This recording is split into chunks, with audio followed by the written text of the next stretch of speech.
work as a mortician, and I'm just curious, have you noticed an uptick in your business because of this pandemic? Definitely. Normally, this time of year is when it starts to slow down, but we've been seeing an uptick in not just COVID cases, but quote unquote regular cases. They may have not been diagnosed with COVID, but they had like respiratory issues and some heart issues too. Out of nowhere, just like heart attacks. So we're getting a lot of those. Have anybody's come in from just dying of anxiety from being at home with their families too much?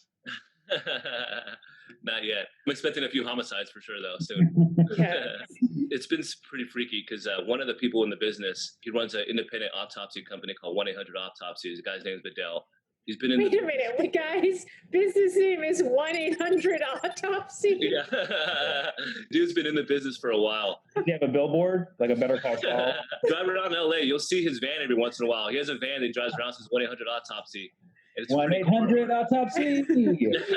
Autopsy for me. The jingle is so good. Oh He's been my doing it a God. while, and I guess he autopsied one of his cases, and he sent some of the blood work off, and he found that even after 14 days of the body being refrigerated, the virus is still alive in the body somehow, which is like unheard of. AIDS and stuff like that. It only dies off within 24 hours, but with the virus, for some reason, it's staying alive somehow.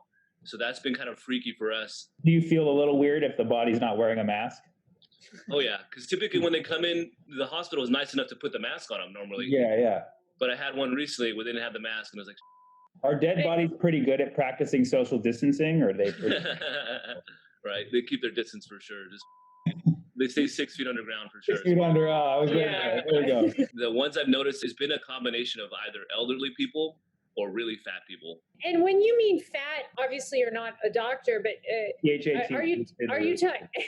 You're talking about PHAT. You work with dead bodies all the time, so do you feel like you're less shocked than the average person in the public is by what's going on? Only slightly. It's still Yeah. scary. Like I had a few moments when this lockdown first happened, getting drunk as like crying, like, oh my God, this is it. But definitely after a certain point, it's like, oh, this is it? This is not bad. This whole thing it's pretty crazy, but it's not as bad as I thought it was going to be. They're hyping it up pretty crazy.